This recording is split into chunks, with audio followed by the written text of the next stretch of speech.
In this video, I'm going to show you how to make fabric bowl covers. These are a great replacement for plastic wrap, so you can keep your leftovers fresh, and great cover for going to a picnic or potluck. These are made of cotton, but you can also use a laminate fabric if you want a more moisture-proof cover. But this is a 2-layer fabric cover that is reversible. It's really simple to make, and you'll save money on plastic wrap by using these. They're washable and reusable. So let's get started. You can download the pattern from my website, and it comes in 4 sizes for most sizes of mixing bowls or even soup bowls. So pick your size and let's get started. Cut out 2 circles of fabric from 2 different fabrics, and we're also going to need 1/4 inch braided elastic. Braided elastic is a little bit thicker and better quality than some, so make sure you get braided elastic for this project. And then we'll need 1 safety pin. The first step to prep your fabric is to stay stitch about 3 inches along one of the curved edge of your circle, and this will help us later to turn the fabric nicely. So you're going to do that on both of your circles, about 3 inches, and then we're going to pin these together, lining up that stay stitching. So stay stitching is regular length stitching that we will use later to turn the fabric in. It's really hard to turn a curved edge, so that fabric will help guide us. So we're going to pin these together, but making sure that stay stitching is lined up with the other layers stay stitching. So we're going to pin around, and then we'll sew this with a 1/4 inch seam allowance all the way around, starting where the stay stitching is and meeting back up to where the other end of the stay stitching is. We need about a 2 to 3 inch opening to turn this. After you've sewn around the edges with a 1/4 inch seam allowance, find your opening and turn your circle right side out. You do not have to trim the seam allowance on this. You don't have to clip it, but if you want to, you can. This seam allowance is going to be enclosed in a casing, and we're not really going to notice if it's not a perfect curve, so you don't need to do that. So turn it right side out and then press it really well around, especially around the edges, to get that nice circle shape.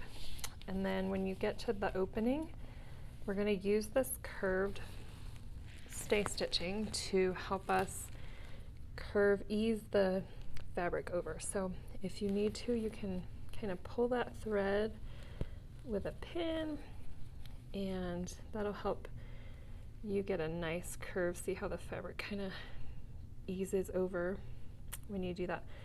And then you'll do that on both of these stay stitching edges and kind of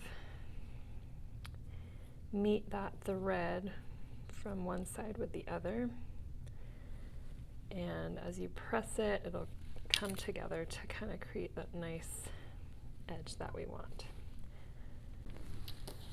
After you've pressed the outside edge of the bowl cover and you've folded this opening in, we're going to top stitch around the edge about 1/8 of an inch from the fold, the seam. So we'll do that, but leave only about 1 inch open now at the opening.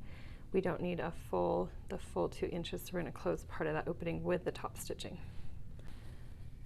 So I top stitched all the way around, leaving about 1 inch here. Now we're going to do another circle all the way around, but this one will be a 1/2 inch from the outside of the circle. So all the way around 1/2 inch, and you don't need to leave an opening on this, and this will create a casing for our elastic. Now we have a full casing that goes all the way around the outside edge of this cover with an opening to get our elastic inside. So to do the threading of the elastic, we're going to put it on a safety pin, and just put the safety pin on one end, and then we'll thread it through. And the measurements for the elastic are on the blog post, but if you find you need to adjust the elastic size, you can. So thread your elastic through the outside casing, and you're just going to gather the fabric as needed as you go. If you find any loose threads, you can clip those too.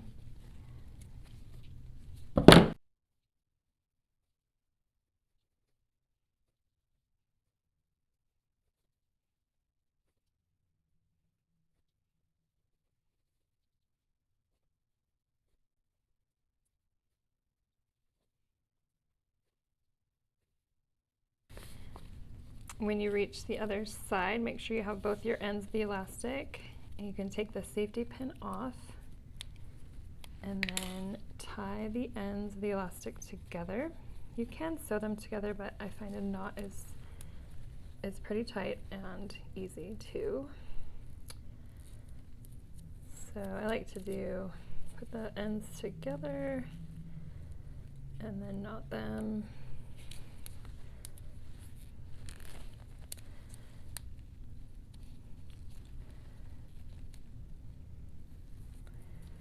Okay, and then just pull the ends to get a really tight knot. Okay, and then if you have excess elastic, you can trim off a little bit of that.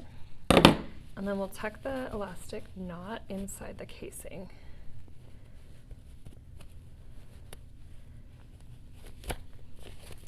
Just pull the elastic to kind of even it out. This will kind of look like a shower cap.